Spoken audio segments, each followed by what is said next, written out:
Good morning. चलिए, आज जो क्लास है वो आज आपका नास्तिक धर्म में क्लास होगी। कौन कौन सी होगी अभी मैं बताता हूँ आपको। आइए हम लोग ध्यान देंगे। सबसे पहले नास्तिक धर्म।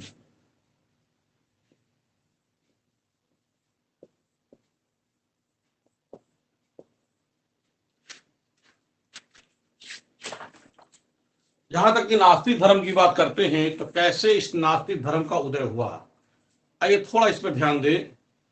नास्तिक धर्म की जब बात आती है तो मैंने आपको पढ़ाया था कि 6ठी शताब्दी ईसा पूर्व में, पहले पीछे तो और जाए हम, आप ध्यान दें कि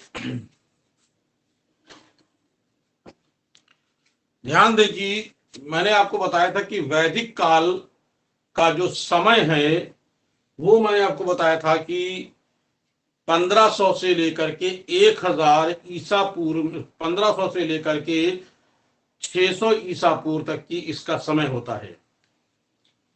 जिस समय वैदिक काल था उस समय, यानी पहले एक हम उसको ऋग्वेदिक में, हम फिर बाद में उत्तर वैदिक काल में। तो ऋग्वेदिक काल में कर्म के आधार पर समाज का विभाजन था। जो जिस तरह काम करता था उसी की तरह उसका नाम होता था। जैसे पूजा पाठ करने वाला ब्राह्मण हो गया, कबीले की रक्षा करने वाला क्षत्रिय हो गया, खेती बाड़ी करने वाला वैश्य हो गया और लोगों की सेवा करने वाला शूद्र हो गया था। वही उत्तर वैदिक काल में आते आते ये कर्म के आधार पर ना होकर के जन्म के आधार पर हो गया था, जाति के आधार पर हो गया था। लेकिन उत्तर वैदिक काल में एक प्रॉब्लम ये क्रिएट हुई थी कि जो ब्राह्मण और क्षत्रिय थे, यानी समाज का पहला और दूसरा स्थान जो इस समय भी है, इन दोनों को लेकर की ये समस्या क्रिएट हो रही थी कि ब्राह्मण कहता था कि समाज में मेरा जो स्थान है वो पहला है, लेकिन मुझे मिलता क्या है। क्षत्रिय कहता है कि सब कुछ मेरे अधिकार में है, लेकिन फिर भी मेरा स्थान दूसरा है। तो इस तरह से दोनों ही लोग अपने पद से संतुष्ट नहीं थे। दोनों ही लोग, चाहे आप ब्राह्मण को ले लें और चाहे क्षत्रिय ले लें, तो दोनों ही अपने पद से संतुष्ट नहीं थे। बाद में इन लोगों ने समझौता कर लिया था, क्योंकि ये दोनों बन गए थे उपभोगकर्ता बन गए थे। नीचे के दोनों जो लोग थे वो उत्पादन करता थे, उनसे लेते थे। और आज भी ये व्यवस्था चली आ रही है कि वो लेन देन वाला काम नीचे लोग उस करते हैं, बाकी ऊपर वाले उसका उपभोग करते हैं। तो लेकिन ब्राह्मण शुरू से उसने ये कह दिया कि पहला स्थान होने का उसको गर्व था कि हम पहला स्थान है, लेकिन हमको मिलता क्या है। इसलिए उसने धार्मिक कर्म कांडों में उसने कठोरता ला दी थी कि यदि बिना ब्राह्मण के कोई भी धार्मिक कर्म कांड किया जाता है तो वो अनिष्टकारी होगा। इसलिए ब्राह्मणों ने उत्तर वैदिक काल में ये व्यवस्था ऐसी फैलाई कि बिना ब्राह्मण के आज भी कोई काम नहीं होता है। उस समय की शुरुआत में राजसु यज्ञ बड़े जैसे यज्ञ होते थे, अश्वमेध यज्ञ जैसे बड़े बड़े यज्ञ होते थे, उसमें भी ब्राह्मणों की पहुंच थी, ब्राह्मण को ही मांग थी। यहां तक कि ब्राह्मण, यानी उत्तर वैदिक काल में राजसु यज्ञ के समय, यहां तक कि ब्राह्मण राजसु यज्ञ के समय 1,60,000 गाय भी दान में लेता था। इतना ज्यादा उसने ऐसे अव्यवस्थित कर दिया था कि जो समाज की जो अन्य जातियां थी, छोटी छोटी जातियां थी, वो उबने लगी थी। इनको वो रिस्पॉन्स नहीं मिलता था। तो इसीलिए 6ठी शताब्दी तक आते आते पूरे विश्व में प्राचीन धर्मों का विरोध हुआ और नए धर्मों का उदय हुआ। ऐसे ही जो छठवीं शताब्दी में अगर कहेंगे नास्तिक धर्म का उदय कब होता है, तो 6वीं शताब्दी में हम कहेंगे। 6वीं शताब्दी ईसा पूर्व में संपूर्ण विश्व में, मैंने क्या कहा है, संपूर्ण विश्व में प्राचीन धर्मों का विरोध हुआ। और नए धर्मों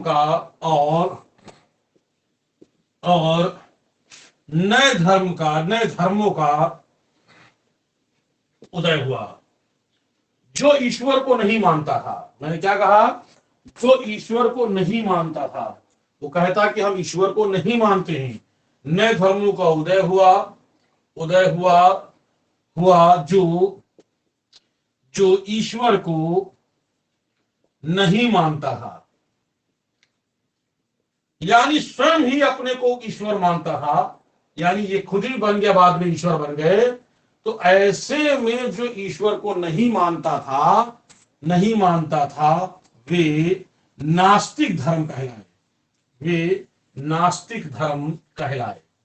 जो ईश्वर को नहीं मानता था, वो ऐसे धर्म को नास्तिक धर्म के नाम से जाना गया। फिर से ध्यान दो, 6वीं शताब्दी ईसा पूर्व में संपूर्ण विश्व में प्राचीन धर्मों का विरोध हुआ और नए धर्मों का उदय हुआ।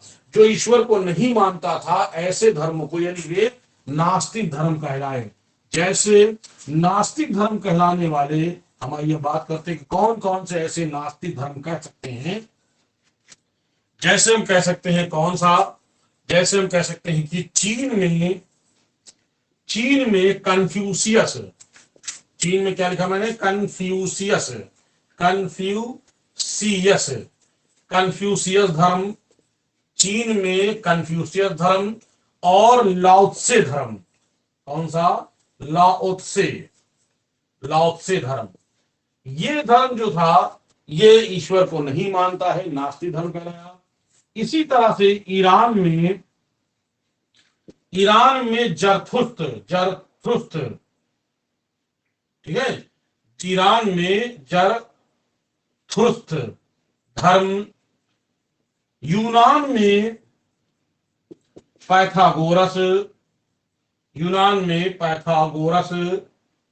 धर्म, पैथागोरस धर्म यूनान में। ठीक उसी प्रकार भारत में भी ऐसे दो धर्म हैं जिनको हम बौद्ध धर्म और जैन धर्म कहते हैं।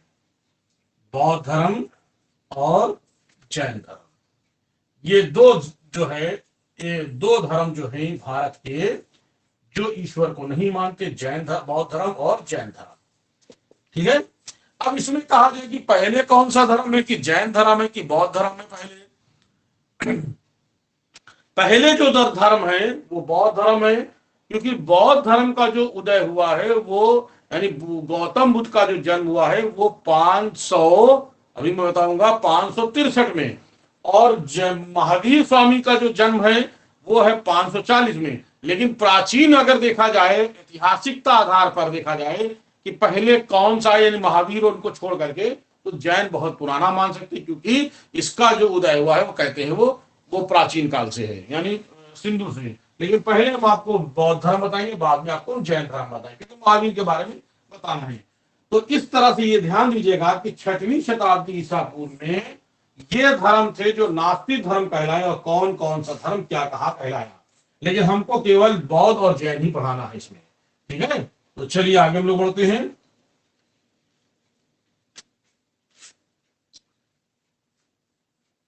अब आइए हम लोग देखते हैं बौद्ध धर्म।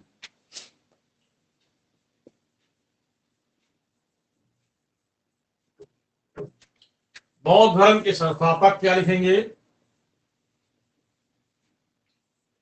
गौतम बुद्ध। इसके संस्थापक कौन है, गौतम बुद्ध हैं, ठीक है, क्लियर है। तो इसके संस्थापक कौन है, गौतम बुद्ध। आइए हम लोग शुरुआत करते हैं बौद्ध धर्म। बौद्ध धर्म क्या है, कपिल वस्तु का एक राजा था, ठीक है।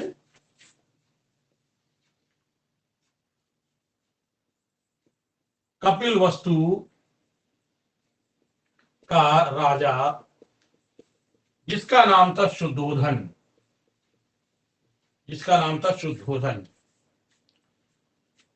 कपिल वस्तु का एक राजा था, इसका नाम था शुद्धोधन। और कपिल वस्तु के पत्नी यानी रानी जो थी, यहाँ की रानी जो थी, वो थी महामाया। कौन थी, महामाया, क्लियर है। तो कपिल वस्तु के जो राजा थे, उनका नाम था शुद्धोधन, और जो उनकी पत्नी थी उनका नाम था महामाया। शुद्धोधन की कोई औलाद नहीं थी, राजा शुद्धोधन का कोई औलाद नहीं थी। औलाद न होने के कारण ये अक्सर चिंतित रहा करते थे, परेशान रहा करते थे। तो एक दिन महामाया ने इनसे, राजा शुद्धोधन से कहा कि आप ऐसा करें कि आप दूसरा विवाह कर लें, क्योंकि राज का एक उत्तराधिकारी चाहिए। राज के उत्तराधिकारी के लिए महामाया ने शुद्धोधन पर दबाव बनाया और राजा शुद्धोधन ने एक विवाह किया। यानी इन्होंने, राजा शुद्धोधन ने दूसरा विवाह किया। वो महामाया की छोटी बहन, क्या कहेंगे, महामाया की छोटी बहन, जिसका नाम था, इन्हीं की छोटी बहन, छोटी बहन जिसका नाम था प्रजापति गौतमी, प्रजापति गौतमी, ठीक है, ये थी। तो राजा शुद्धोधन जो थे ये गौतम बुद्ध के पिता थे। महामाया जो थी ये गौतम बुद्ध की माता थी।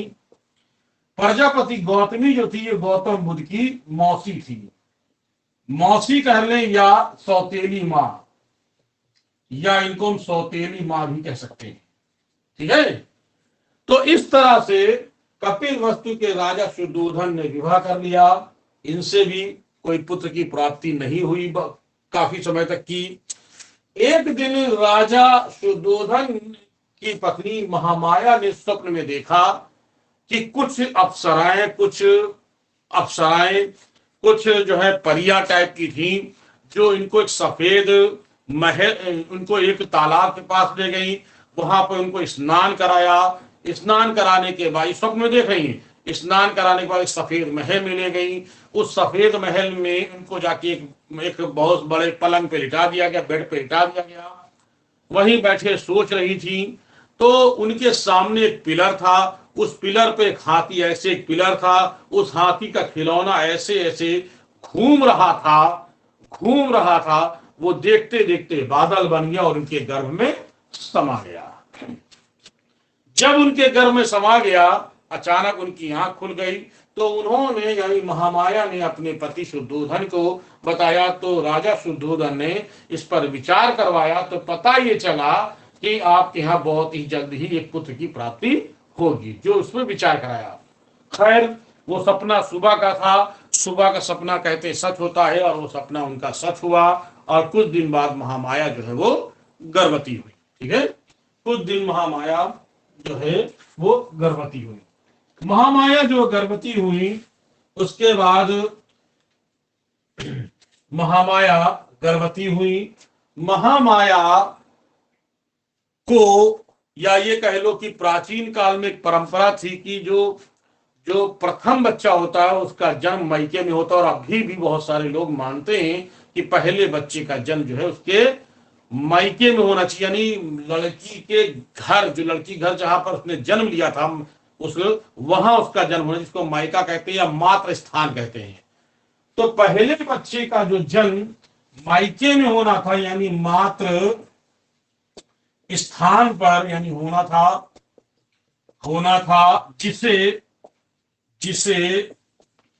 जिसे एक परंपरा कहते हैं। और वो परंपरा क्या है? पीहर प्रथा। वो कौन सी प्रथा है? पीहर प्रथा। जो पहले बच्चे का जो जन्म होता है वो मायके में होता है, उसे कहते हैं पीहर प्रथा।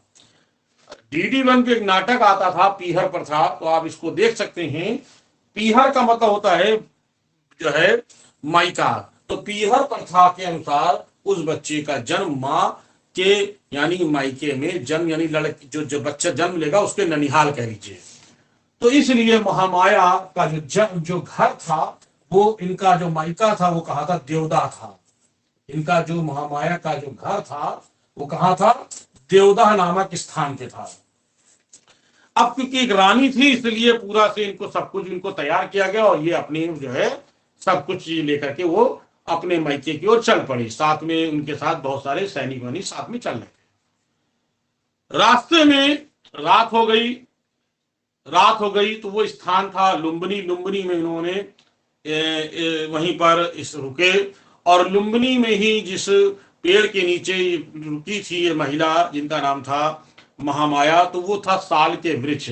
तो साल के वृक्ष के नीचे वहीं पर उनके जो है पीड़ा होने लगी, दर्द होने लगा, और वहीं पर उन्होंने महामाया ने लुम्बिनी में, कहां पे, महामाया ने लुम्बिनी में 563 ईसा पूर्व में, ठीक है, 563 ईसा पूर्व में इन्होंने एक बच्चे को जन्म दिया। इन्होंने लुम्बिनी में 563 ईसा पूर्व में एक बच्चे का जन्म हुआ, और कहते हैं कि वो बच्चा 2.5 कदम चला, यानी 1, 2 और आधा, 2.5 कदम चलने के बाद वह बालक कहता है कि मैं विष्णु का 9वां अवतार हूं, यानी 9 नंबर वाला अवतार हूं। विष्णु के 9 अवतार के आधार पर इन्होंने 563 ईसा पूर्व में विष्णु के 9वें अवतार के आधार पर, 9 नंबर के आधार पर जिस बालक का जो जन्म हुआ था, जिसे हम आगे चल करके गौतम बुद्ध के नाम से जानते हैं, ठीक है, वो घटना जो बुद्ध इनके जन्म की कहानी की घटना लुम्बिनी में हुई थी। कहां हुई थी? लुम्बिनी में हुई थी। ये लुम्बिनी वाले जन्म की कहानी, क्या लिखा मैंने? जन्म की कहानी, ठीक है। अजंता गुफा 16 में, अजंता गुफा 16 में ये हमको क्या मिलता है? चित्र मिलता है।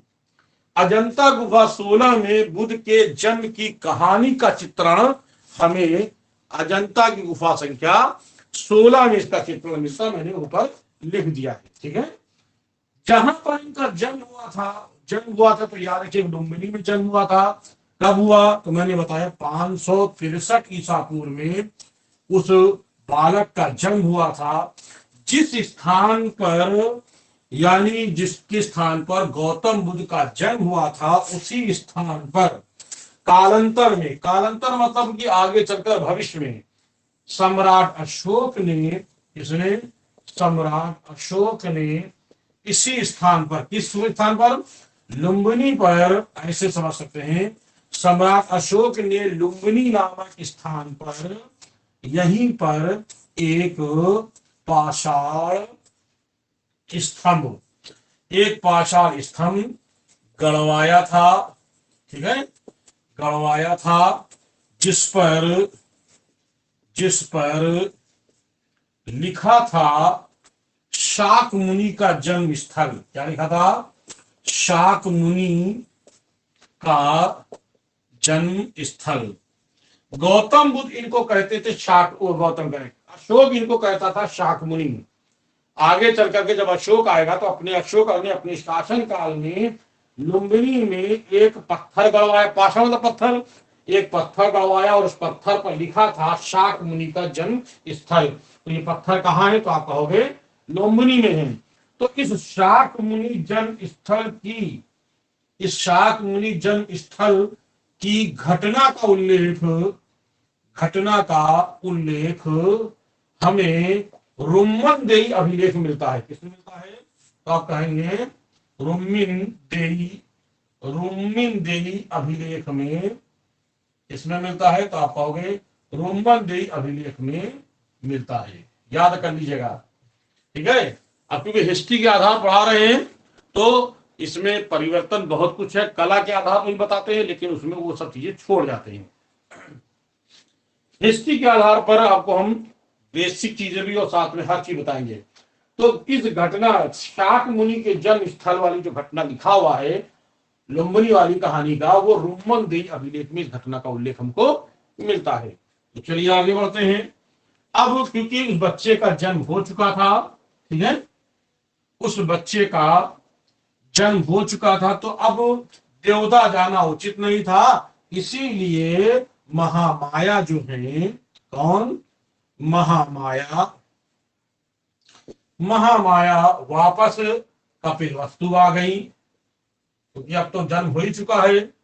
वापस कपिलवस्तु आ गई, महामाया कपिलवस्तु आ गई। अब जब महामाया कपिलवस्तु आ गई तो बहुत ही भव्य प्रोग्राम रखने की योजना बनाई गई। तो जन्म के 5वें दिन और 7वें दिन, 2 घटना याद रखिएगा, ठीक है। जन्म के 5वें दिन जो बालक का जो जन्म हुआ था उस बालक का भी नामकरण नहीं हुआ है। तो जन्म के, याद रखिएगा, जन्म के 5वें दिन उस बच्चे का नामकरण हुआ। उस नामकरण में, उस नामकरण जो हुआ जन्म के 5वें दिन, उस बच्चे का नाम रखा गया सिद्धार्थ। तो बचपन के इनका नाम क्या था? सिद्धार्थ रखा गया। जन्म के 5वें दिन नामकरण हुआ और नाम उसका रखा गया सिद्धार्थ। जब जन्म हुआ था तो दो ऋषियों ने उस बालक, यानी जैसे ही जन्म हुआ वो आ गई, तो यानी पहले दिन से लेकर 5 दिन के बीच में दो ऋषि थे। एक ऋषि का नाम था कालदेवल और दूसरे का नाम था कौंडिन्य। कौन का नाम था? दो ऋषि थे। ऋषि, एक ऋषि का नाम था कालदेवल और दूसरे का नाम था कौंडिन्य।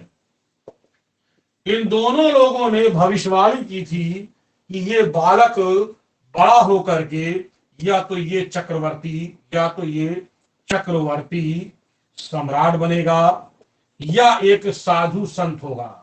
ये क्या कहा था? या एक साधु संत होगा। किसने कहा था? इन दो लोगों ने कहा था, क्योंकि ये नए नए युवा थे साधु, नए नए अभी बने थे साधु, तो इनको इतना ध्यान नहीं दिया गया। जिस दिन इनका नामकरण हुआ था उसी दिन, यानी जन्म के 5वें दिन, राज के बहुत बड़े ऋषि आए थे। उस ऋषि का नाम था, याद रखिएगा, उस ऋषि का नाम था श्री असित। ठीक है, एक वीडियो मैंने लगा था उसमें गलत हो गया था, तो याद रखिएगा, श्री असित। क्या नाम था? श्री असित। ये एक बहुत बड़े, एक मुशी, एक श्री असित बहुत बड़े एक ऋषि मुनि थे। ये ऋषि मुनि को भी आमंत्रित किया गया था। जब ये ऋषि मुनि वहां पर आए, ऋषि मुनि ने उस बालक को देखा तो सिद्धार्थ तो शुद्धोधन से कहा, हे राजन, तुम्हारे यहां तो एक महापुरुष ने जन्म लिया है। इन्होंने क्या कहा? तुम्हारे यहां तो एक महापुरुष ने जन्म लिया है। मतलब ये भी नहीं कहा कि वो चक्रवर्ती सम्राट बनेगा, डायरेक्ट उन्होंने कह दिया कि महापुरुष ने जन्म लिया। तो कहा, महाराज मेरे राजपाट को कौन देखेगा? बोलो, जो सच है वही बता रहा हूं मैं। खैर, वो चिंतित हो गए कि क्या करें। तो इन्होंने राज में घोषणा करवा दी कि कहीं पर भी किसी भी तरह का, राज की नहीं मतलब महल में, कि किसी भी तरह का कोई भी दुख न दिखाई दे। जब आदमी दुख देखेगा तो ही जो है संसारिक मायामों को त्यागेगा। ठीक है, तो इस तरह से जन्म के 5वें दिन की ये घटना है। और 7वें दिन, ठीक है, जन्म के 7वें दिन महामाया की हो गई मृत्यु। जन्म के 7वें दिन महामाया की हो गई मृत्यु। और इस तरह से महामाया की जब मृत्यु हो गई तो उनका लालन पालन उनकी मौसी या उनकी सौतेली मां, जिसका नाम था प्रजापति गौतमी, ने उनका लालन पालन किया। धीरे धीरे सिद्धार्थ बड़े होने लगे, बड़े होने लगे। तो उनका एक मित्र था, उनका एक सारथी था, उनका एक प्यारा घोड़ा था। तो सिद्धार्थ का, ध्यान दीजिएगा, सिद्धार्थ के, ध्यान दीजिएगा, सिद्धार्थ के प्रारंभिक गुरु, मैं यहां लिख देता हूं सर, ठीक है। सिद्धार्थ के प्रारंभिक गुरु, जिन्होंने इनसे बेसिक शिक्षा ली थी, तो सिद्धार्थ के प्रारंभिक गुरु का जो नाम था उसका नाम था विश्वामित्र। इन्होंने ही बेसिक शिक्षा इन्हों से ली थी, जिनका नाम था विश्वामित्र। हर प्रकार की शिक्षा और दीक्षा इनसे ही ली थी। सिद्धार्थ के मित्र का नाम बसंतक, ठीक है, ध्यान दीजिएगा, बसंतक। सिद्धार्थ के सारथी का नाम, यानी घोड़ा जो रथ खींचता है, सारथी का नाम छंदक, ठीक है। सिद्धार्थ का प्रिय घोड़ा कंथक, ठीक है, कंथक। सिद्धार्थ का चचेरा भाई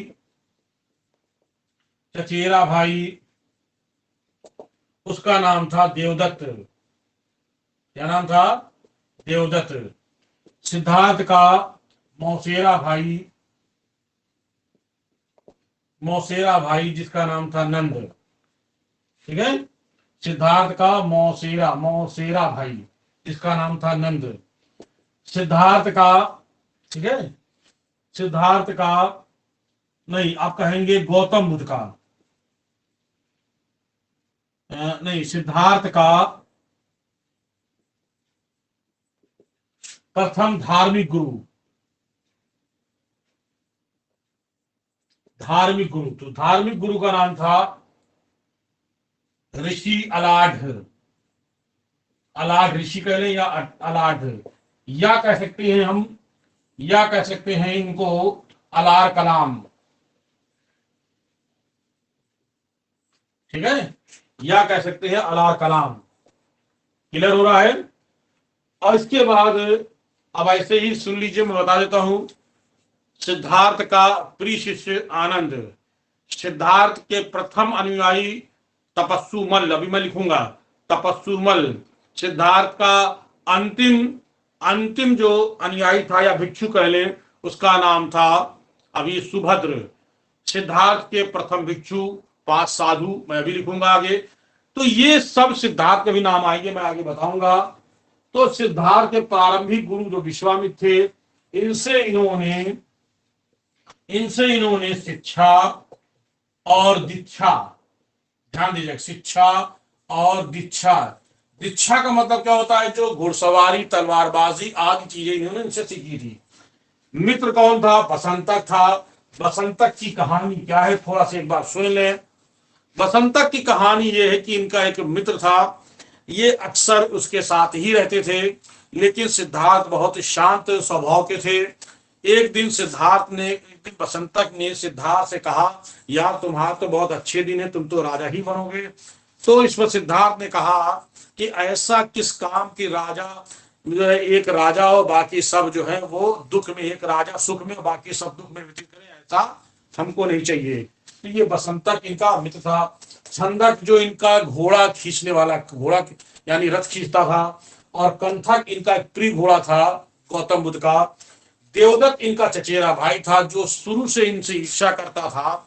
एक दिन की घटना यह है कि शायद आप लोगों ने बचपन की किताबों में पढ़ा होगा हंस वाली कहानी, कि एक जख्मी हंस पक्षी जो है वो बगीचे में सिद्धार्थ जब टहल रहे होते हैं, विहार में टहल रहे होते हैं, तभी वो आकर के, वो पक्षी घायल अवस्था में वो सिद्धार्थ के सामने आकर के गिरता है।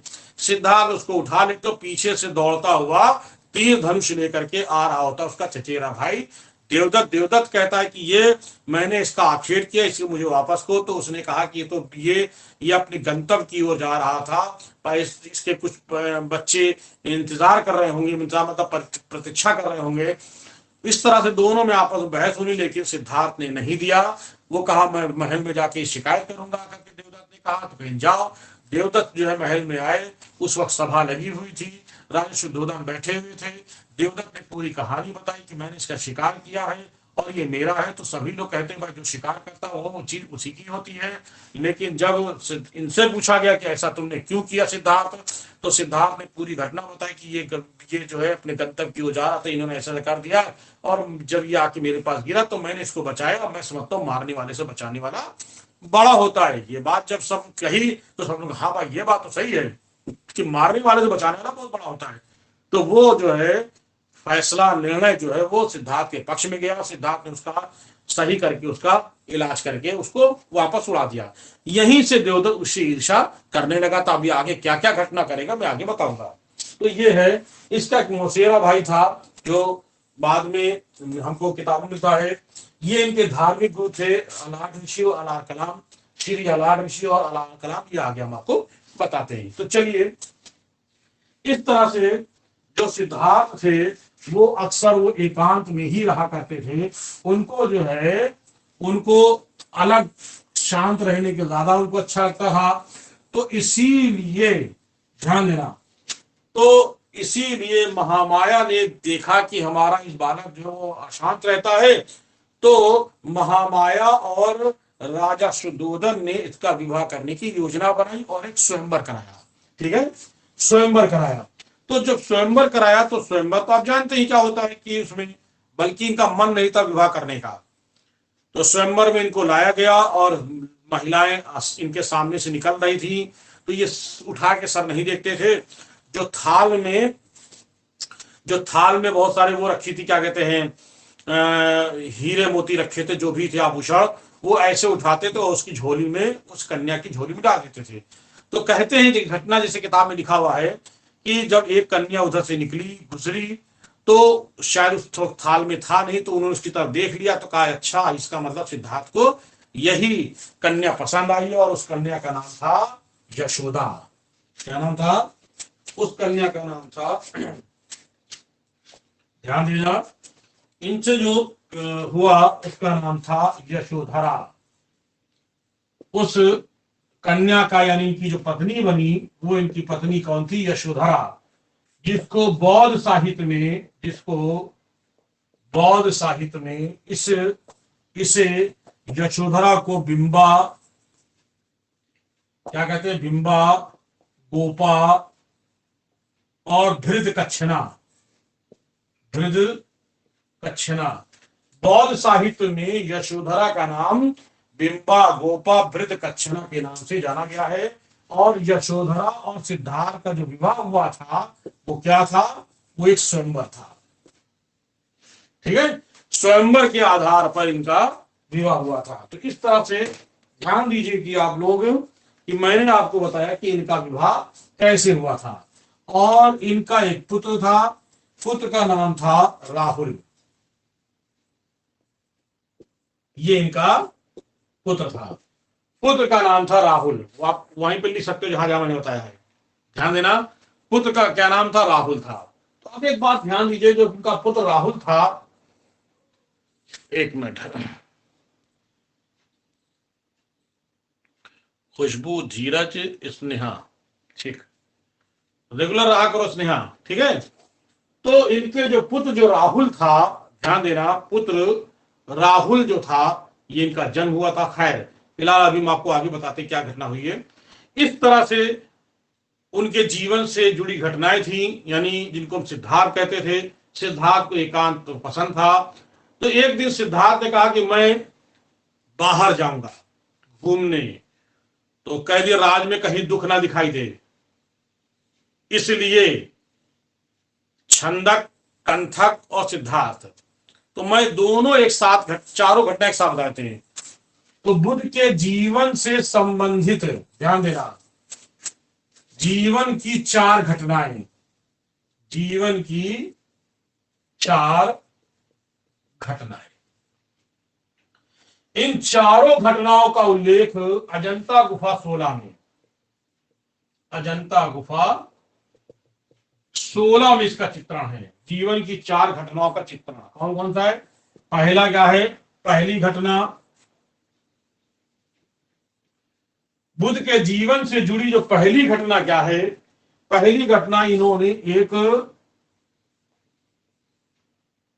एक वृद्ध को देखा, सॉरी, एक रोगी को देखा।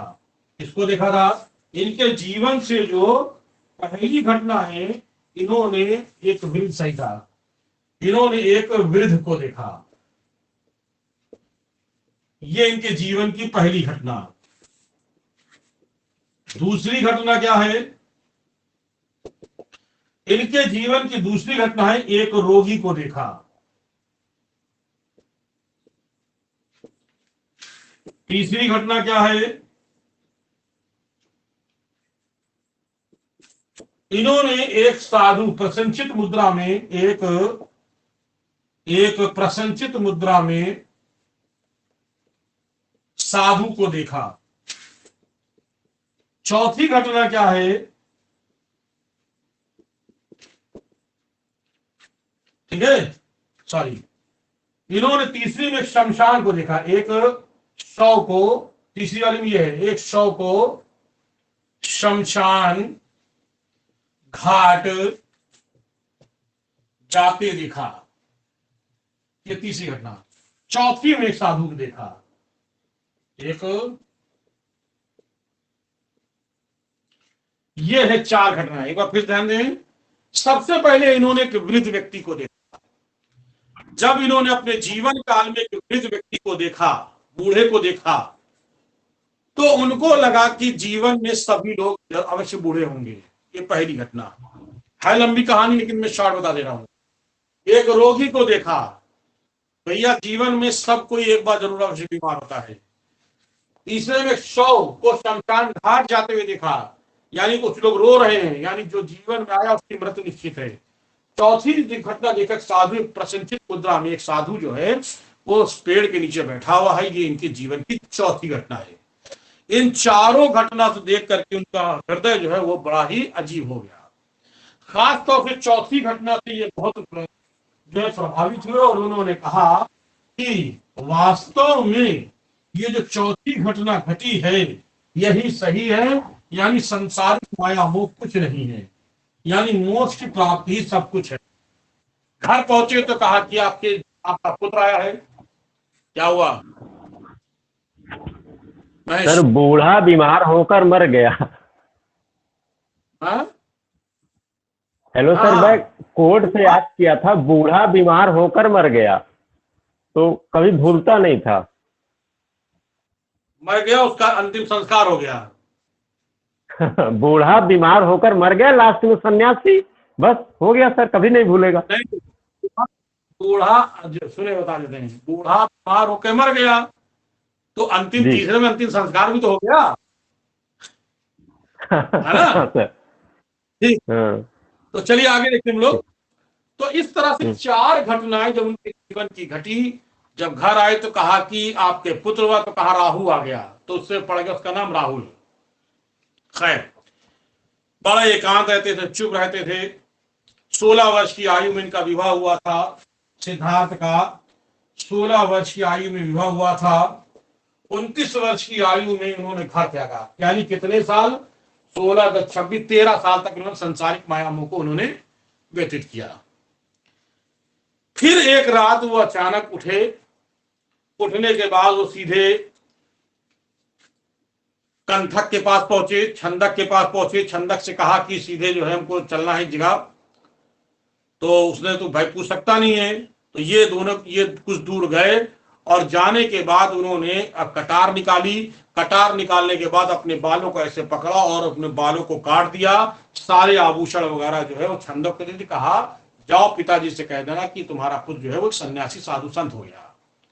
वो रोने लगा। कंथक घोड़ा भी कहते वो भी रुआसा था, वो अपने प्रिय मालिक को छोड़ रहा था, जैसा कि बहुत साहित्य में लिखा हुआ है।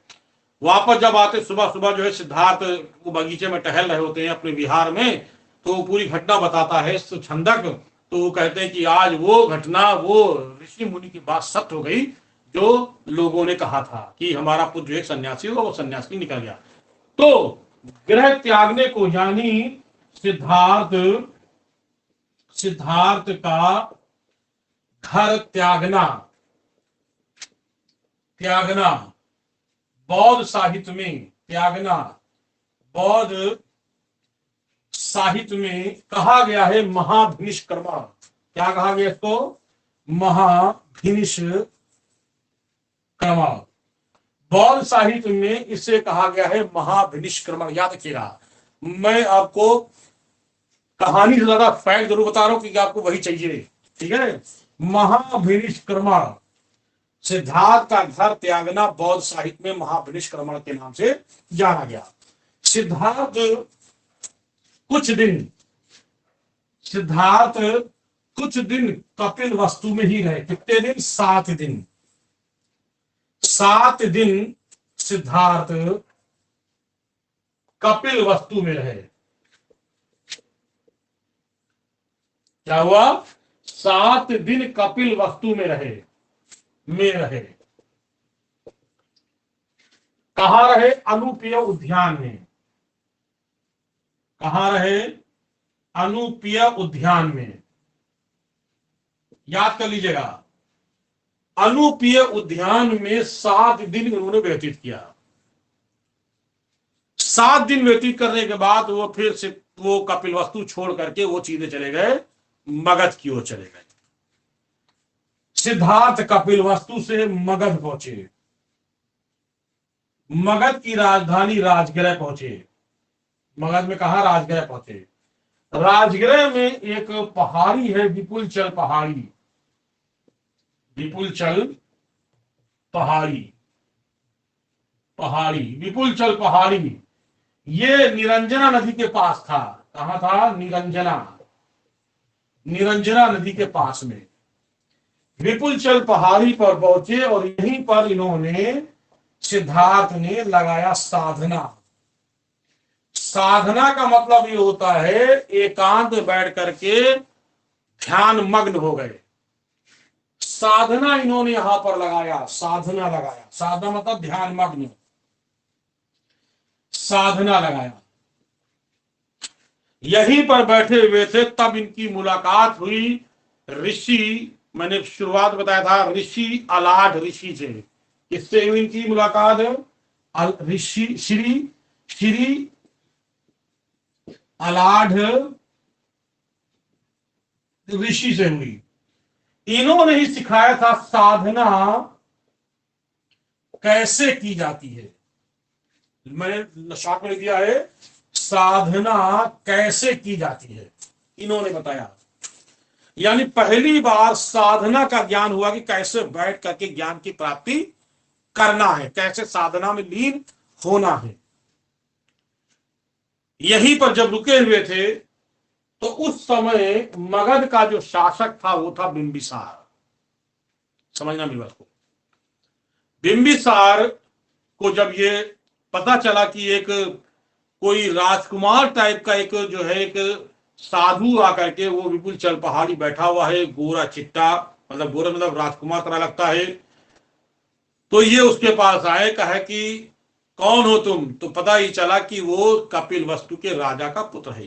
ये राजकुमार वहां का। कहा राजपाट छोड़, यहाँ क्या कर रहे हो बालक? चलो मेरा राजपाट संभालो, जब अगर तुम्हें वहां कोई दुख है तो। मैं राजपाट तो छोड़ के आया हूं, इसने कहा सिद्धार्थ ने।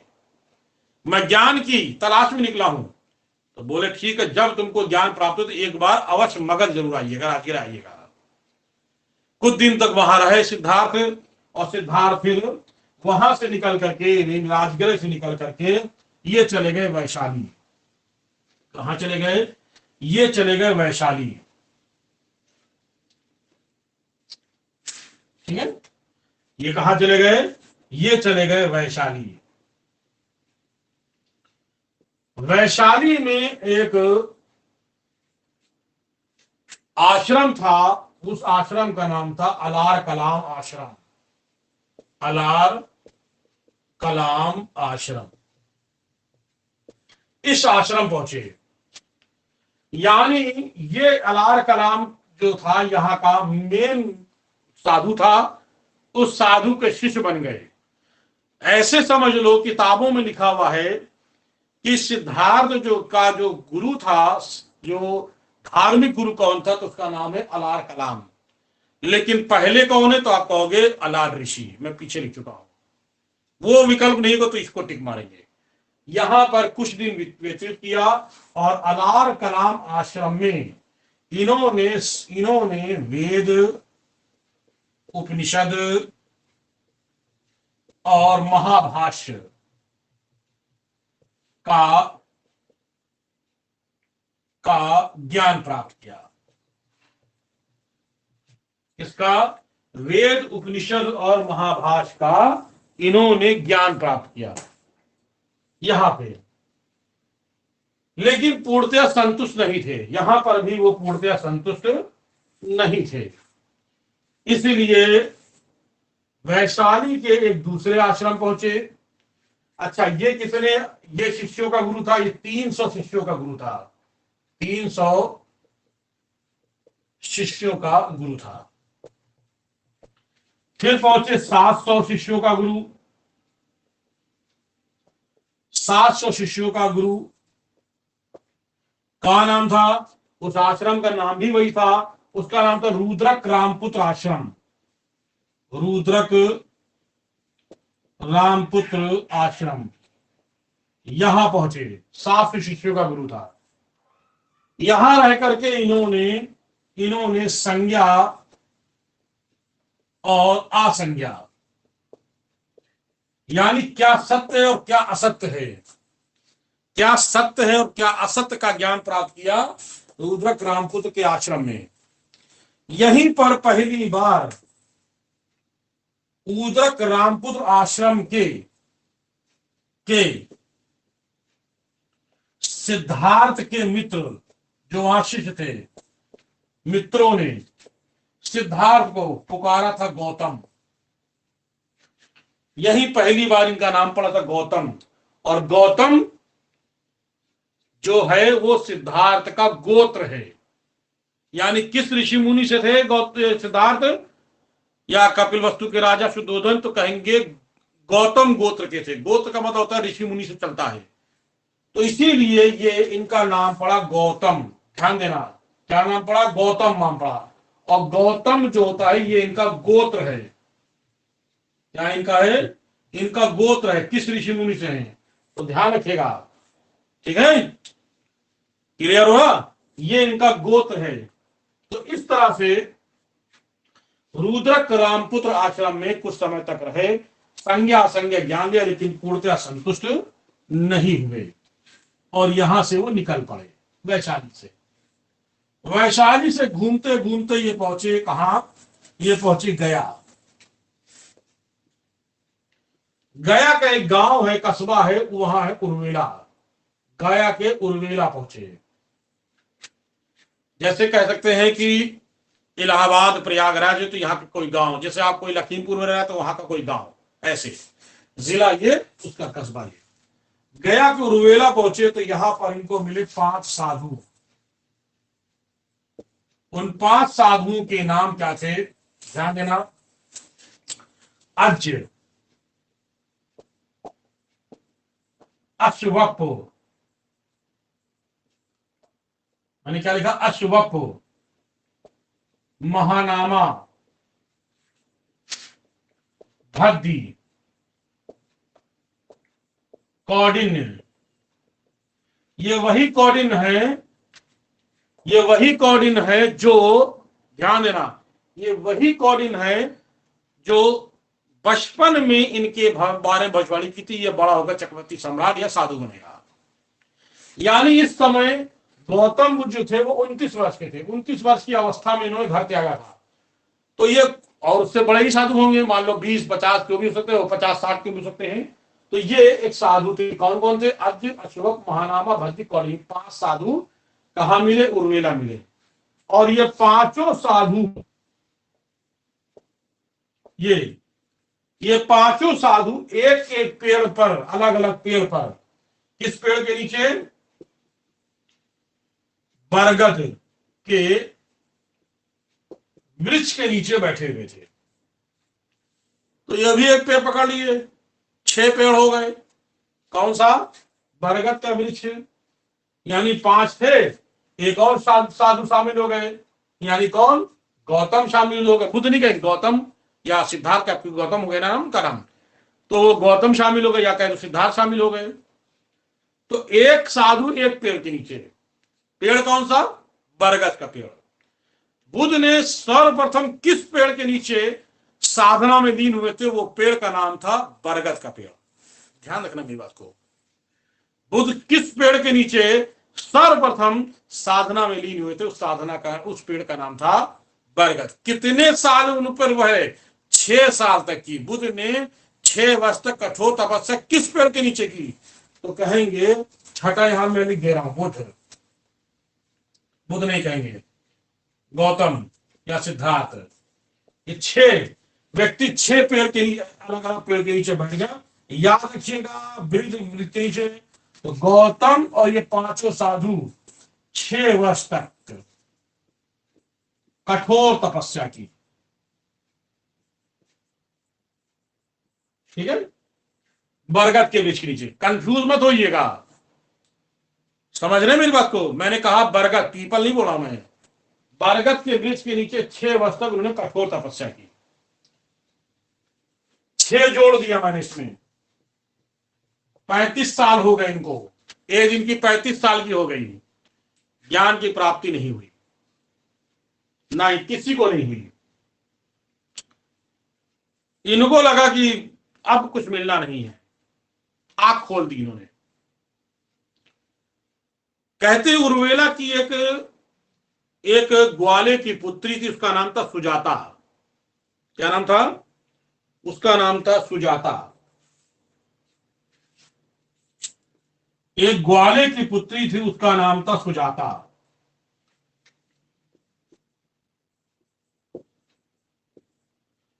सुजाता की मनोकामना पूर्ण हुई थी। सुजाता की मनोकामना पूर्ण हुई थी। उसने कहा था कि एक अच्छे, यानी एक मेरा विवाह हो जाए, एक पुत्र की प्राप्ति हो जाए। तो उसकी सारी मनोकामना पूरी हो गई थी। और उसने कहा था किसी भी वन देवता को हम जो है अन्न और भोजन दोनों चढ़ाएंगे, अन्न और जल। जैसा कि बौद्ध साहित्य में लिखा हुआ है, मैं अपनी तरफ से नहीं बोल रहा हूं, उस महिला ने, सुजाता ने, ये खीर बनाई। खीर बनाने के लिए उसने 1000 गायों को दूध दुहाया। 1000 गायों को दूध को 100 गायों को पिलाया, फिर उससे दुहाया 100 को, 10 को पिलाया, फिर 10 को, अब पिलाया कैसे, किसी तरह खिलाते पिलाते जो भी होगा, फिर 10 को, एक को पिला। जो एक गाय से जो दूध निकला उसकी उन्होंने, सुजाता ने बनाई खीर। क्या बनाई सुजाता ने? खीर। खीर और पूजा की सामग्री, जल आदि लेकर के वो वहां वन देवता की चल पड़ी। देखा 5 साधु जो है साधना में लीन है, जिनमें से एक साधु आंख खोले बैठा है, और वो था कौन? सिद्धार्थ गौतम। उस आंख खोले वाले साधु के पास चले गई, जाके बैठ गई, उनकी पूजा की और उनके सामने खीर रख दी। जैसा कि बौद्ध साहित्य में लिखा हुआ है कि गौतम बुद्ध ने स्वयं लिखा है कि मेरी स्थिति ऐसी हो गई थी जैसे लौकी, सूखी लौकी हो जाती है, जब लौकी सूख जाती है। मेरी आंतें, पेट बिल्कुल अंदर हो चुका था, जैसा घुटना हो जाता उस तरह से पेट हो गया था, बिल्कुल जर्जर अवस्था में हो चुके थे। खैर, सिद्धार्थ या कहने गौतम ने उस खीर को ग्रहण किया। ग्रहण को यानी खीर पिया, ना कि खाया। ऐसे तो क्वेश्चन आ जाते ना पीछे से आदमी। इन्होंने खीर पी, और खीर पीने के बाद गौतम बुद्ध जब खड़बड़ खड़बड़ का, भाई खाए पिएंगे तो जब डिस्टर्बेंस पैदा होगा, तो ये 5 साधु जो है आंख खोल दिए। देखा एक महिला बैठी खा रहे हैं, कहा अरे ये तो साधना भ्रष्ट कर दी इसने तो हम लोग का पूरा किया धरा सब बेकार कर दिया इसने, इस साधु ने। तो 5 साधु उनका साथ छोड़कर चले गए। इन्होंने खीर खाई, वो महिला चली गई। इस, ध्यान देना, सुजाता वाली घटना की कहानी अजंता गुफा 2 और 17 में मिलता है। किसमें मिलता है? सुजाता की कहानी वाली घटना का अजंता गुफा संख्या 2, अजंता 2 और अजंता गुफा संख्या 17 में इस घटना का उल्लेख मिलता है। इस तरह से गौतम बुद्ध नहीं कहेंगे, गौतम खीर खाने के बाद वो सब चले गए, वो महिला भी चली गई। इन्होंने बरगद के वृक्ष को छोड़ करके पीपल के वृक्ष के नीचे फिर साधना में फिर लीन हुए। ध्यान देना,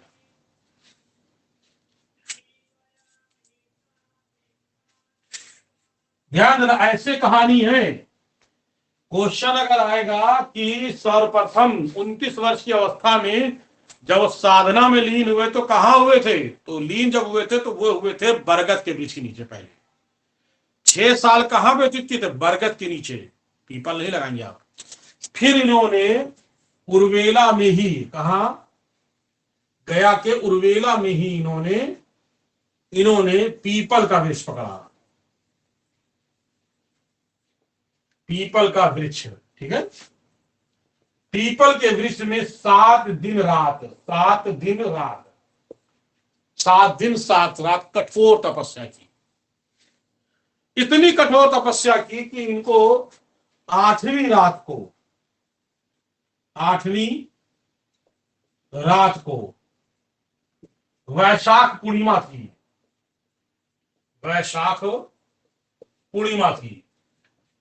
8वीं रात को वैशाख पूर्णिमा को सिद्धार्थ गौतम को जब ज्ञान की प्राप्ति होने जा रही थी, समझना मेरी बात को, वैशाख पूर्णिमा कैसी होती, उजाली रात होती है, बिल्कुल साफ दिखता है। तो जब उनको ज्ञान की प्राप्ति होने जा रही थी तो उनका पुत्र राहुल उनको रोता हुआ दिखाई देता। कामदेव उनको डिस्टर्ब कर रहे थे, इनको ज्ञान की प्राप्ति ना हो पाए। उनका पुत्र राहुल यानी पिता का पुत्र का मोह उनको दिखने लगा कि सब साधना छोड़ करके पुत्र की तरफ चले जाएं। इन्होंने अपने वश में कर लिया, इन्होंने बिल्कुल ध्यान से भंग नहीं हुए। उसके बाद उनकी पत्नी रोती दिखाई, वो व्याकुल दिखाई दी, माता पिता उनके जो है वो परेशान दिखाई दिए, लेकिन उन्होंने अपने को वश में रखा। जब इससे वो टूटे नहीं, जब इससे उनका दिमाग जो है उनका अलग नहीं हुआ, पीपल के पेड़ के नीचे बैठ करके देख रहे सारी घटना को, तब उनको पूर्व जन्मों की कहानी दिखने लगी कि पूर्व जन्म में तुम ये थे, ये थे, ये थे, ये थे।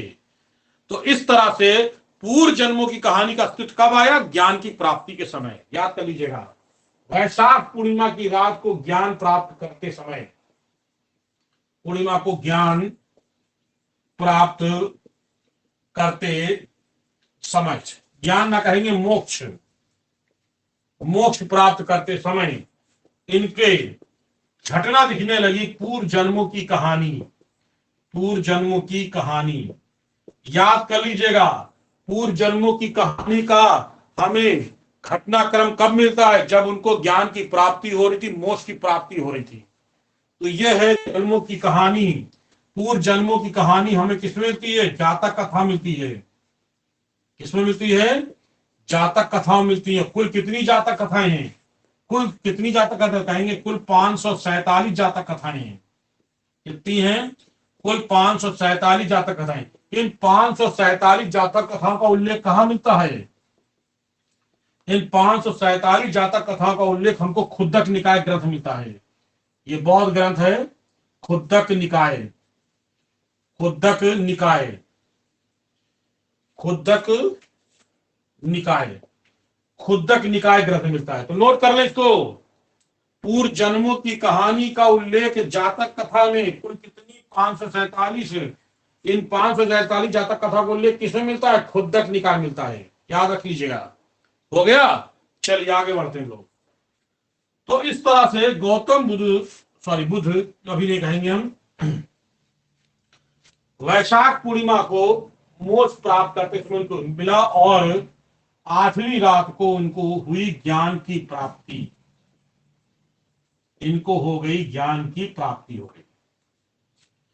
जब इनको ज्ञान की प्राप्ति हुई तो इससे बौद्ध साहित्य में, ठीक है,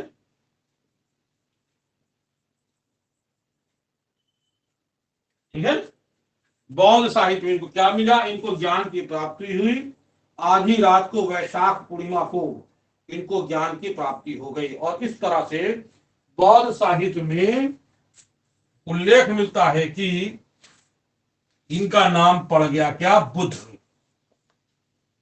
इनका नाम पड़ा तथागत, ठीक है। इनका नाम गौतम बुद्ध था, तो अभी हो गए गौतम बुद्ध, ठीक है।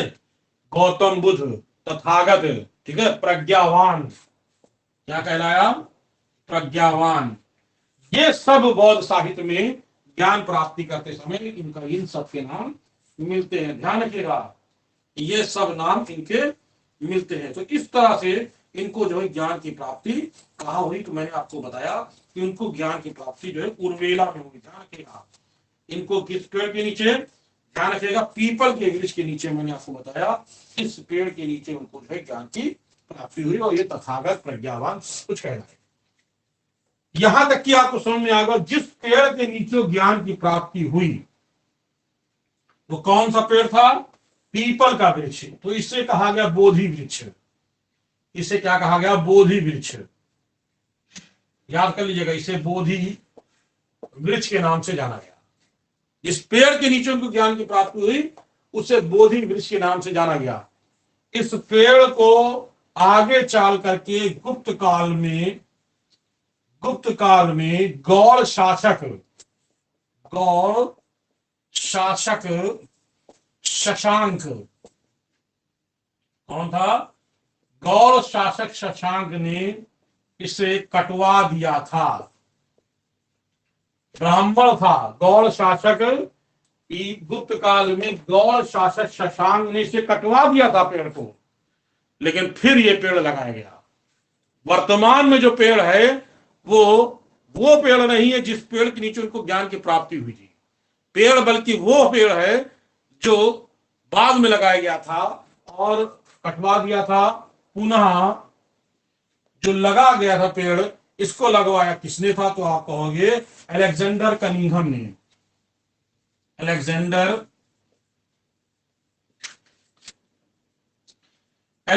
कनिंघम ने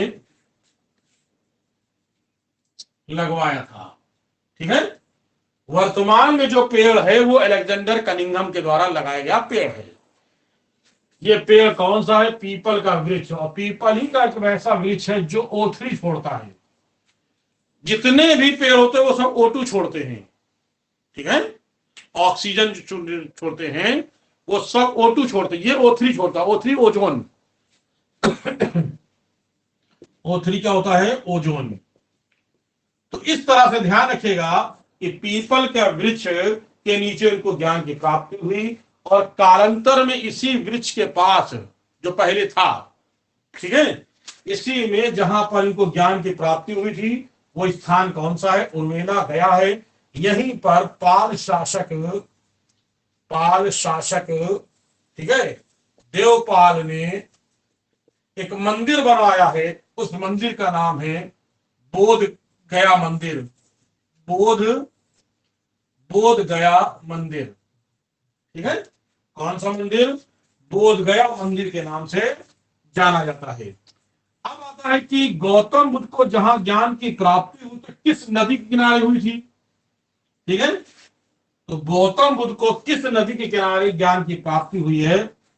ज्ञान की प्राप्ति, ठीक है, किस नदी किनारे हुई? तो उस नदी का नाम है फाल्गुनी नदी। याद कर लीजिएगा, फाल्गुनी नदी के किनारे इनको ज्ञान की प्राप्ति हुई थी। ध्यान रखिएगा, क्वेश्चन हर तरह के मैं बता दे रहा हूं आपको। फाल्गुनी नदी के किनारे इनको ज्ञान की प्राप्ति हुई। 7 दिन 7 रात उनको मैंने बता चुके पीछे ज्ञान की प्राप्ति हुई फाल्गुनी नदी किनारे। और इस तरह से अब वो गौतम बुद्ध के नाम से जाने गए। तो कौन कौन नाम बताया मैंने एक बताया उनको, गौतम बुद्ध, तथागत प्रज्ञावान। एक मैंने आपको नाम बताया शाकमुनि। तो शाक जो शब्द है, ये वाला शब्द, ये कहां से आ गया भैया? कौन सा शब्द? शाक। तो जो ये बुद्ध जो थे वो शाक कुल गणराज के थे। शाक कुल गणराज के, यानी जो राजा शुद्धोधन थे वो किस कुल के थे? शाक कुल थे। तो इसीलिए इनका नाम पड़ा शाकमुनि। ध्यान देना, किस कुल के थे? शाकमुनि। समझ आ गया आपको? तो ये गौतम बुद्ध का गणराज जो था वो शाक कुल गणराज था। इनका गोत्र कौन सा था? गौतम गोत्र था। ठीक है, और इनकी पत्नी जिनका नाम था मैंने बताया था यशोधरा। उनकी पत्नी का नाम मैंने बताया था, क्या नाम? उनकी पत्नी का नाम बताया था मैंने यशोधरा। याद रखिएगा, ठीक है, यशोधरा। तो ये यशोधरा भी जो है, यशोदा करें इस तरह से इनकी पत्नी का नाम यशोधरा। आगे लोग हो गया। अब इनको ज्ञान की प्राप्ति हो गई। ज्ञान प्राप्त होने के बाद ये गया से यानी उर्वेला से निकल पड़े। ठीक है, उर्वेला से निकल पड़ने से पहले उर्वेला में ही, यानी कह सकते हो गया में, उर्वेला में बुद्ध के प्रथम अनुयायी,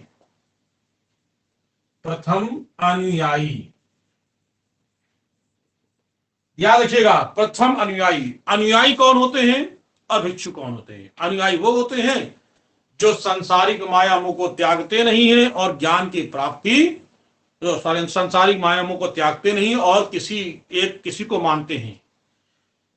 भिक्षु वो होते हैं, ध्यान देना, भिक्षु वो होते हैं जो जो संसारिक मायामों को त्याग देते हैं। ठीक है, तो प्रथम अनुयायी इनके जो थे बुद्ध के, वो थे कौन कौन? एक था का नाम था तपस्सु, याद रखिएगा, एक का नाम था तपस्सु और दूसरे का नाम था मल्ल। ये दो अनुयायी थे, याद कर लीजिएगा। ठीक है, ये दो अनुयायी थे, याद कर लीजिएगा।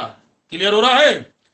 तो एक अनुयायी का नाम था तपस्सु, दूसरे का नाम था मल्ल। ये लगातार इनके दो अनुयायी, ये शुरुआत के सबसे पहले अगर क्वेश्चन आता है कि इनके प्रथम अनुयायी कौन थे, तो तपस्सु और मल्ल, याद रखिएगा, गलती मत करिएगा।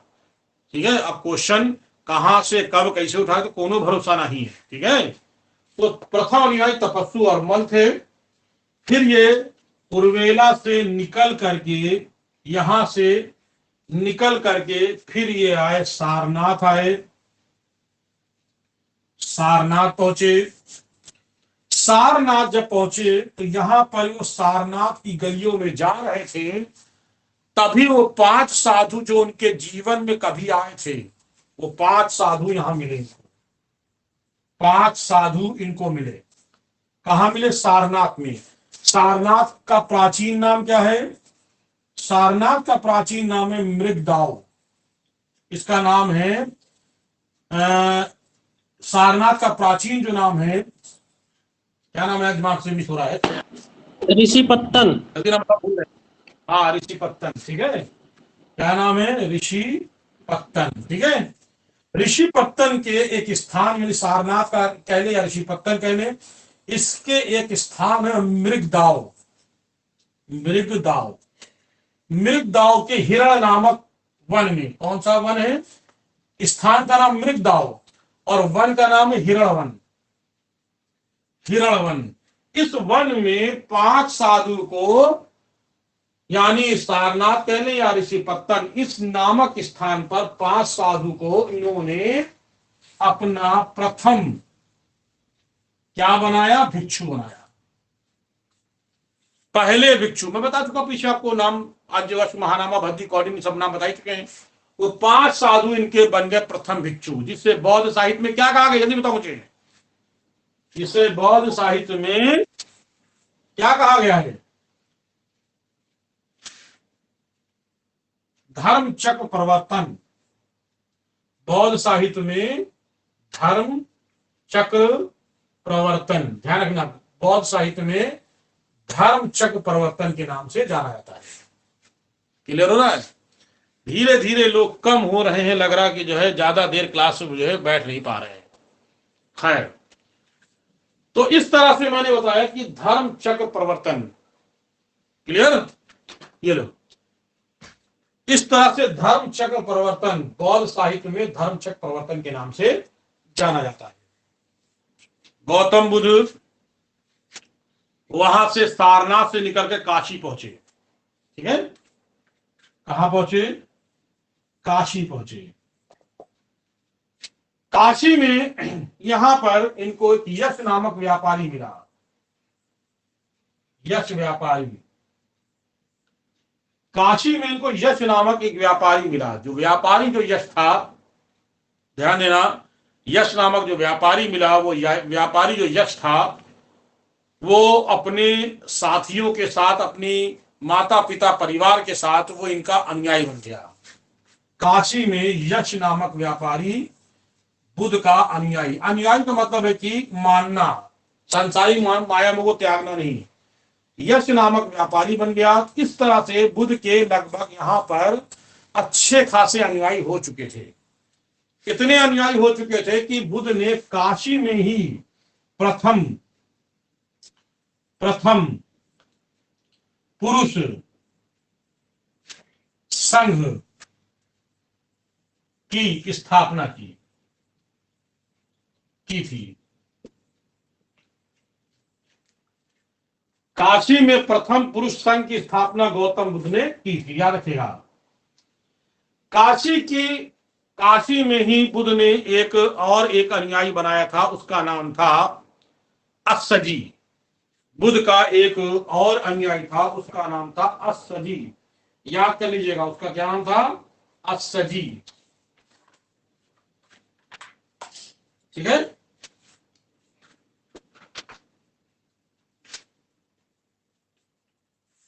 बुद्ध का एक भिक्षु था जिसका नाम था अस्सजी क्या है ये? अस्सजी भिक्षु ने काशी में दो बौद्ध भिक्षु को दीक्षित किया था। इसको दीक्षित मतलब शामिल किया था। एक का नाम था सारिपुत्र और दूसरे का नाम था मोगलायन।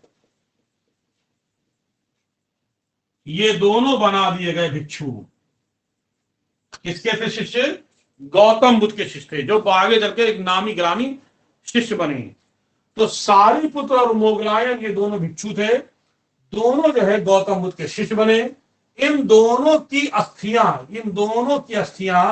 हमें सांची के स्तूप में मिलती हैं। किस में मिलती हैं?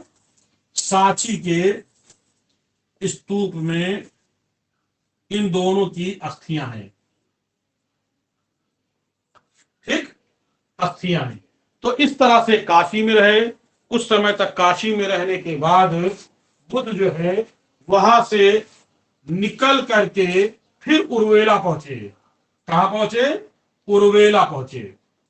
ध्यान देना, काशी से निकल करके फिर वो उर्वेला पहुंचे। ठीक है, उर्वेला वापस फिर गए। उर्वेला में 3 कश्यप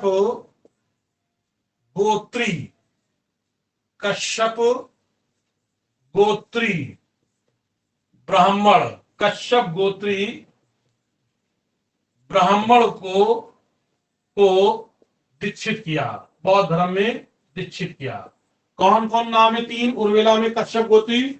नंबर 1 मुख कश्यप। इसके कितने शिष्य थे? 500 शिष्य थे। ये खुद के कितने शिष्य थे? 500 शिष्य थे। दूसरा है आपका गया कश्यप। तीसरा है आपका नदी कश्यप। इसके कितने शिष्य थे? 300 शिष्य थे। ये तीनों भाई हैं। तीसरा कौन था? गया कश्यप। इसके कितने थे? 200 शिष्य थे। अब जोड़ लीजिए तो 3 तो ये हो गए, 3 कश्यप, 3 व्यक्ति तो ये हो गए, और ये कितने हो गए? 3 2 5 यानी 1000 शिष्य हो गए।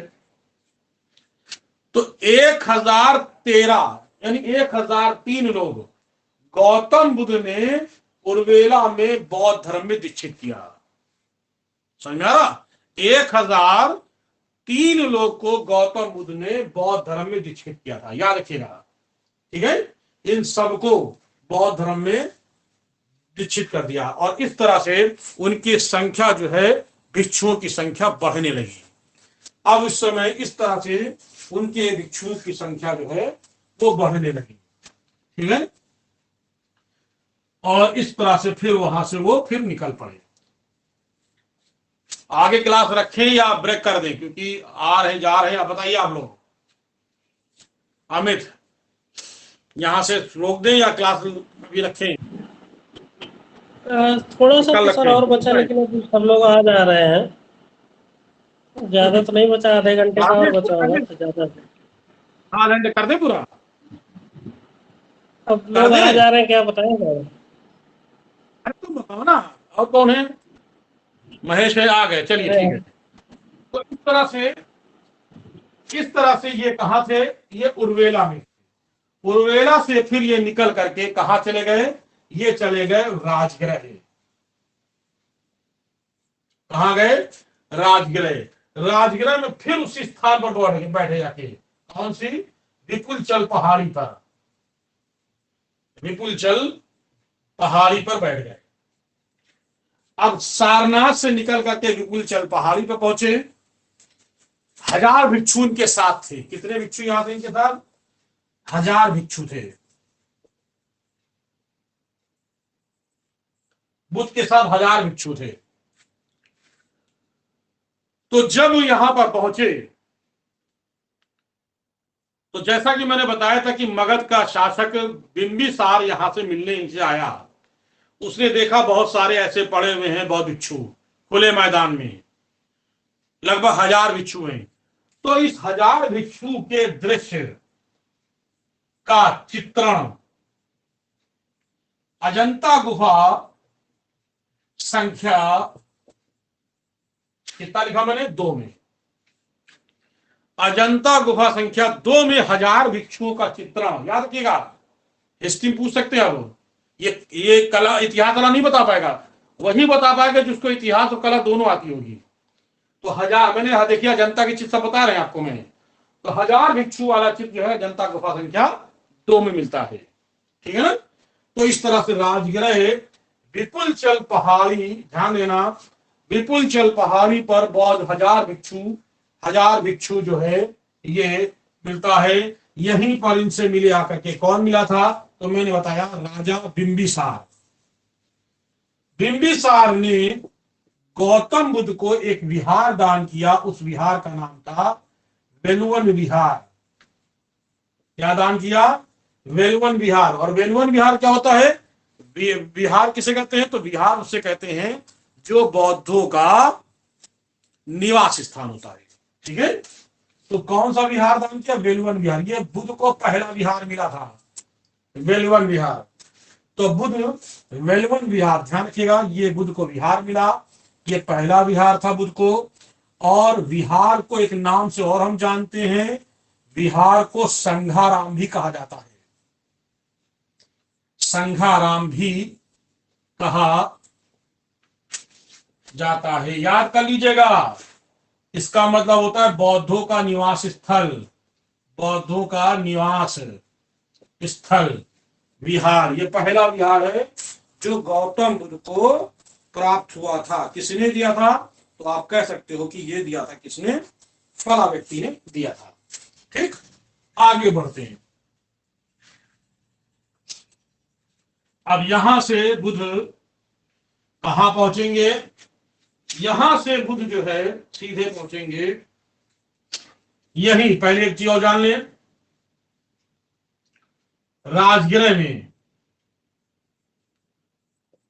संजय नामक तपस्वी अपने 250 शिष्यों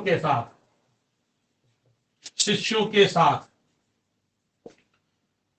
बौद्ध धर्म में दीक्षित हो गया था। आप पूरी बात लिखिएगा, बौद्ध धर्म में क्या हो गया था वो, 250 शिष्यों के साथ। कितने, संजय नामक तपस्वी यहीं पे 250 शिष्यों के साथ बौद्ध धर्म में दीक्षित हो गया था।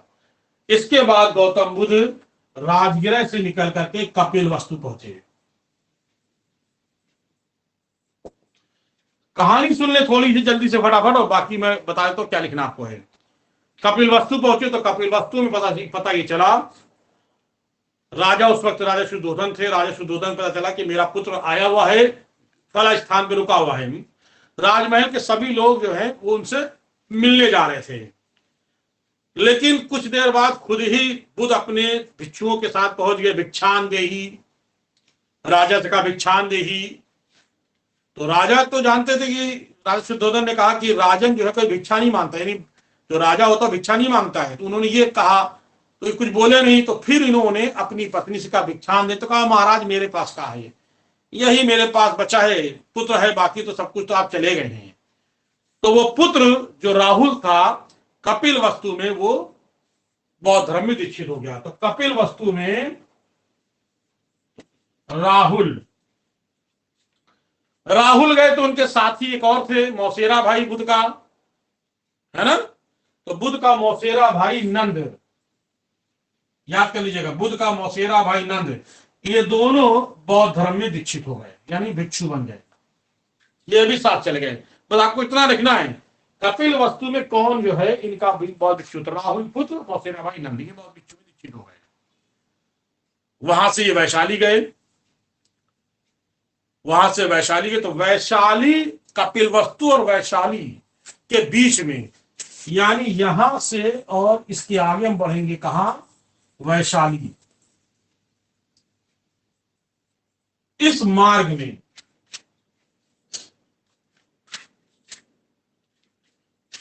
यानी कपिल वस्तु और वैशाली के मार्ग में इन्होंने कुछ लोगों को बौद्ध धर्म में दीक्षित किया। कौन कौन, याद कर लीजिएगा। अनिरुद्ध, आनंद, उपाली, अनिरुद्ध, आनंद, उपाली, देवदत्त, और एक और है, उसका नाम है देवदत्त, एक का नाम है भद्रदेव।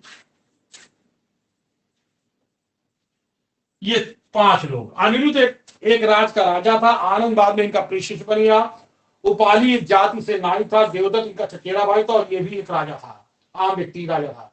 ये सारे लोगों को इस मार्ग में बुद्ध ने इनको क्या किया, गौतम बुद्ध ने भिक्षु बना दिया, दीक्षित कर लिया बौद्ध धर्म में। ये सब इनके बुद्ध के साथ हो गए। बाद में ये इनका प्रिय शिष्य बनेगा आनंद। गौतम बुद्ध कुछ दिन तक जो है वैशाली में रहे।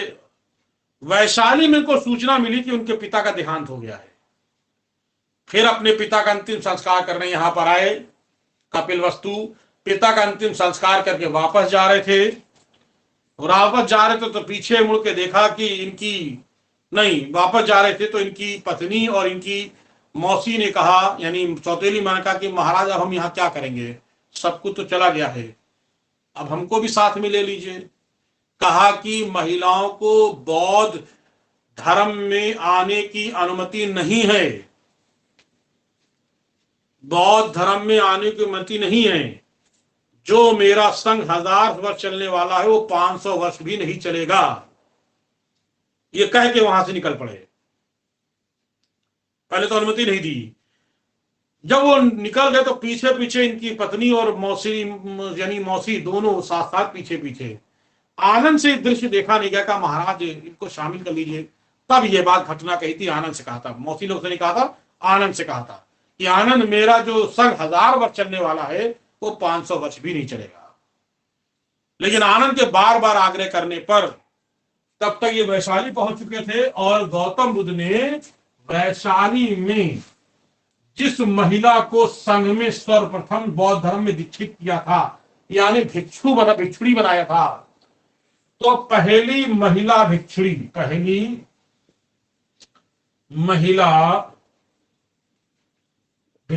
कौन थी? इनकी मौसी प्रजापति गौतमी, ये इनकी मौसी थी प्रजापति गौतमी, पहली महिला भिक्षुड़ी। दूसरी कौन सी है? दूसरी महिला भिक्षुड़ी उनकी पत्नी जिसका नाम था यशोधरा। क्लियर हुआ? ये इनकी पत्नी थी। तो इस तरह से पहली और दूसरी, ये यानी क्वेश्चन अगर आएगा तो पहली ये लगाए, अगर ये विकल्प मिलेगा तो ये लगाएंगे आप। इस तरह से गौतम बुद्ध जो है, ध्यान देना, इस तरह से गौतम बुद्ध ने इन महिला को बौद्ध धर्म में दीक्षित किया। फिर इसके बाद कुछ दिन वहां पर रहे वैशाली में। एक दिन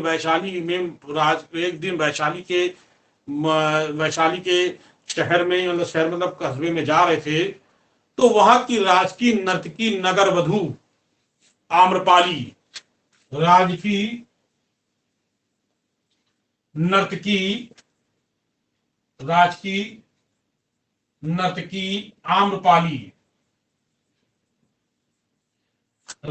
नर्तकी आम्रपाली जो थी वो कहां थी? वो जा रही थी, ध्यान देना, वो रास्ते में जब निकल रही थी, कहते बड़ी सुंदर थी, यानी इस पर फिल्म बनी है, वैजयंतीमाला ने एक्टिंग की इस पे। तो राजकीय नर्तकी आम्रपाली को सब लोग देख रहे थे, लेकिन जो गेरुआ वस्त्र धारण करने वाले लोग थे वो नहीं देते। पूछा कौन लोग है ये लोग? तो बोला ये साधु हैं। कौन? बड़े पहुंचे साधु जिनका नाम है गौतम बुद्ध।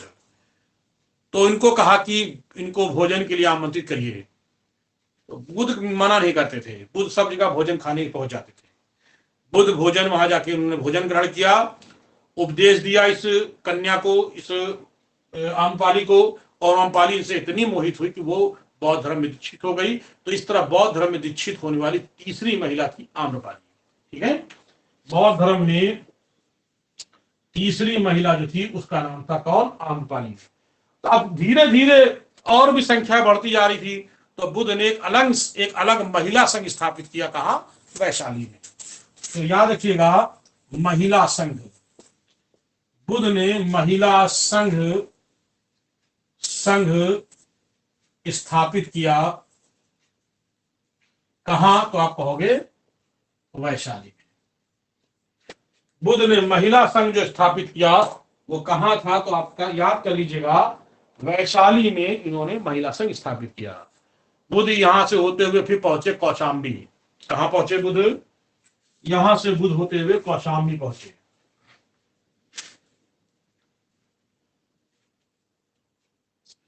बुध पहुंचे कौशाम्बी।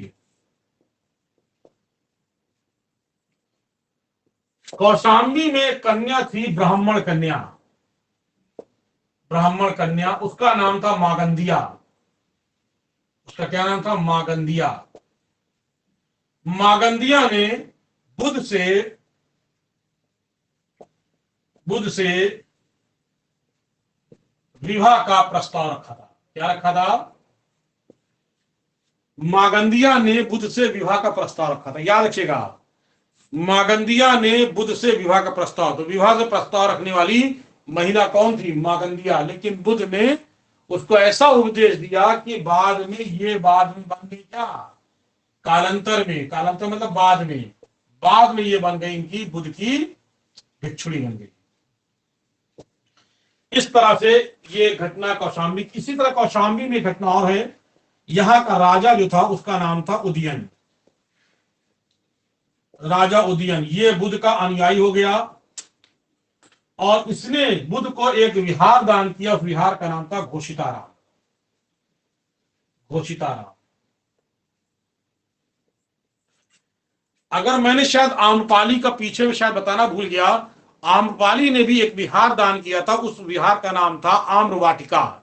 अगर मैं नहीं बताया हो तो उसको आप लोग नोट कर लीजिएगा। आम्रपाली के द्वारा दिया गया विहार का नाम था आम्रवाटिका। ध्यान रखिएगा, ठीक है। अब बुध यहां से कौशाम्बी होते हुए बुध पहुंचे कहां? बुध पहुंचे श्रावस्ती, ठीक है।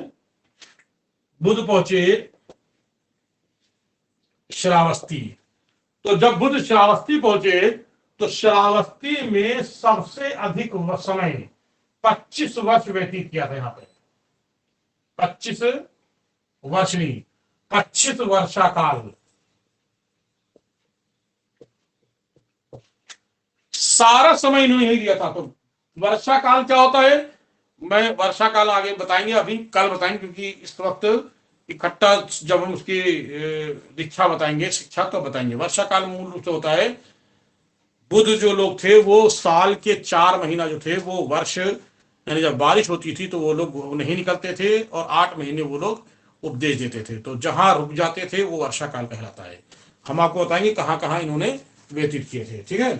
तो श्रावस्ती में यहां का एक बहुत बड़ा व्यापारी जिसका नाम था अनाथ पिंडक। अनाथ पिंडक, याद कर लीजिएगा, अनाथ पिंडक व्यापारी, ठीक है। इसने बुध को एक विहार दान किया था। उस विहार का नाम था जेतवन विहार। क्या नाम था? उस विहार का नाम था जेतवन विहार। जेतवन दान किया था, याद कर लीजिएगा। जेतवन नामक विहार अनाथ पिंडक ने दान किया था। एक बहुत बड़ा विहार था और इसमें योगदान राजकुमार जेत का भी था। कहानी है, अब क्योंकि समय नहीं इसलिए मैं बता दे रहा हूं कि किसने दान किया था। सिर्फ याद रखिएगा, अनाथ पिंडक ने दान किया था। कहां दान किया था? श्रावस्ती में। बुध श्रावस्ती को पार करते हुए विभिन्न स्थानों से होते हुए बुध यहां से होते हुए बुध पहुंचे पावा। कहां पहुंचे? बुध पहुंचे पावा। पावा में चुंद नामक लोहार के घर में रुके। चुंद लोहार के घर में रुके। इस चुंद नामक लोहार के घर में इन्होंने भोजन ग्रहण किया। अब भोजन के लेकर के विवाद है। कुछ लोग कहते हैं कि इन्होंने सुअर का मांस खाया था। कुछ लोग ये कहते हैं, क्या खाया इन्होंने? सुअर का मांस, ठीक है। लेकिन कुछ लोग कहते हैं कि भोजन जो खाया था सुअर का मांस, लेकिन कहते हैं कि वो जो था उसको कहते हैं सूकर माधव। सुअर को मास क्या कहते हैं? सुकर माधव, माधव।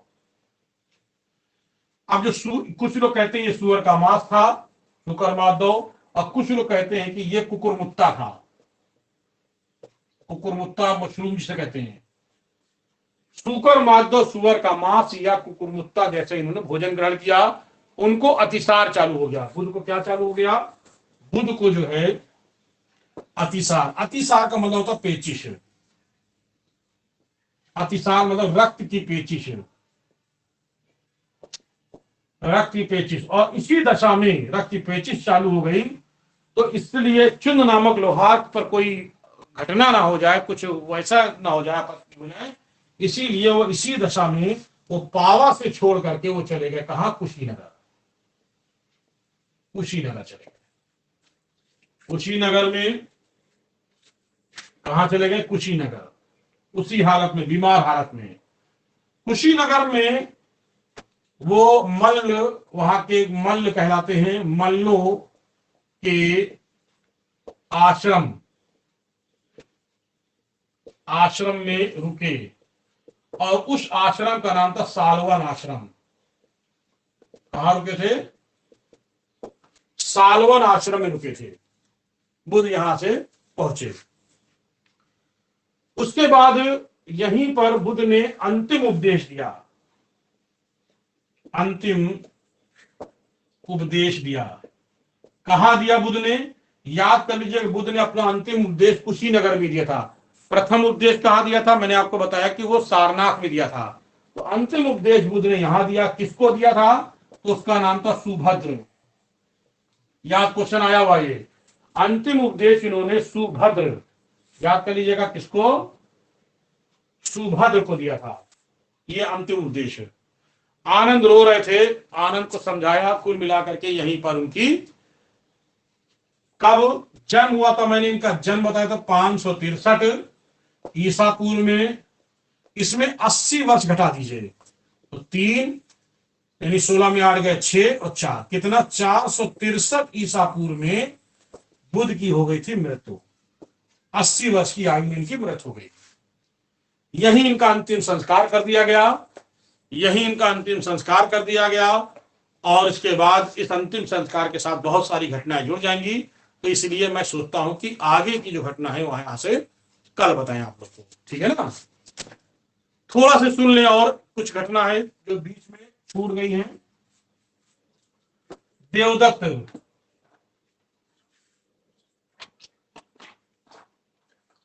देवदत्त इनका चचेरा भाई था।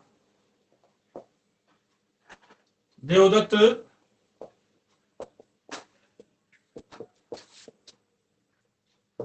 देवदत्त इनका चचेरा भाई था। इस देवदत्त ने इनको बहुत परेशान किया।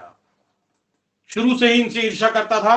वो चाहता था कि संघ में शामिल होने का मतलब सिर्फ ये था कि किसी तरीके से गौतम बुद्ध को संघ से हटा के और खुद इसका अध्यक्ष बन जाए, सारे अनुयायी इसके अधिकार में रहे हो जाए। तो इसने बुद्ध को मारने का प्रयास किया। उसमें कुछ व्यक्तियों को उसने धन का लालच दे करके बुद्ध को मारने का प्रयास किया। वो बुद्ध को मारने क्या है कि बुद्ध से इंप्रेस होकर के वो बौद्ध भिक्षु बन गए। बुद्ध को एक बार फिर मारने का प्रयास किया। जब बुद्ध ध्यान मग्न में बैठे हुए थे तो एक हाथी को छोड़ दिया। हाथी चिंघाड़ता हुआ आया और बुद्ध ने उंगली से एक इशारा किया और वो हाथी वहीं पर बैठ गया। यहां तक कि उसने अजातशत्रु को भी भड़काया, क्योंकि अजातशत्रु जो था वो देवदत्त को अपना गुरु मानता था पहले। अजातशत्रु को भड़काया कि ये सब ये छलावा करता है, ये सब वो बुद्ध जो है ये जादू करता है, इस तरह कहा। लेकिन बाद में अजातशत्रु ही जो है उसका अनुयायी हो गया। इन सब होने के बाद भी वो नहीं माना और कुछ दिन बाद वो देवदत्त 500 भिक्षुओं को लेकर के वो यहां से चला गया, गयाशीष नामक स्थान पर। कितने बहुत भिक्षु थे?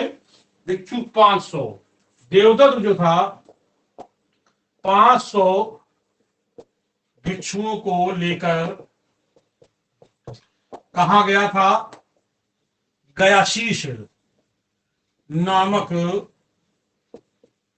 स्थान पर गया।